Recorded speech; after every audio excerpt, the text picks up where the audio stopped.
Voters have never elected anyone but white men to occupy the Boston mayor's office.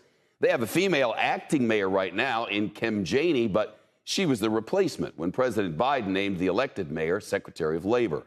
A recent poll shows Michelle Wu holding a solid lead in Boston, 62%, compared to Anise Asabi-George's 30%. CNBC's Perry Russum sat down with both candidates to talk about this historic moment. In the nearly 200 years of Boston electing mayors, every single one has been a white man. Until tomorrow. Michelle Wu and Anisa Asabi-George are battling for the job.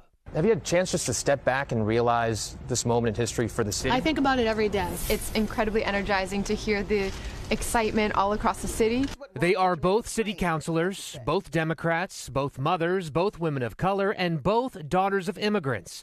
Wu's parents are from Taiwan.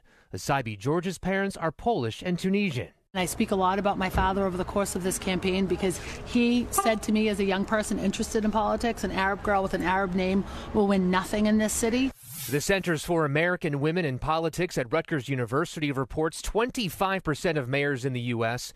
are women, up from 22% in 2019. Women are going to come to power whether we like it or not. It's about time, I guess. Coming from a former communist country, it is a dream come true from an immigrant. What does this race say about the progress the city is making with two women as the candidates?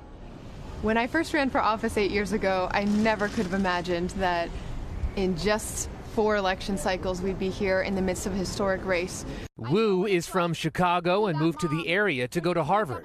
If she wins, she would be the first mayor born outside of the city in nearly 100 years.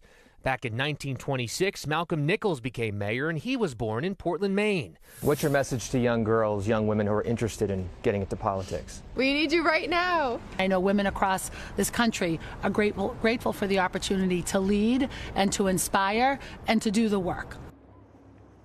When it comes to the politics, Wu is much more progressive than Asabi-George. For example, on public transit, Wu wants to make it free. Asabi-George says that would cost too much. He would rather invest that check into transportation infrastructure.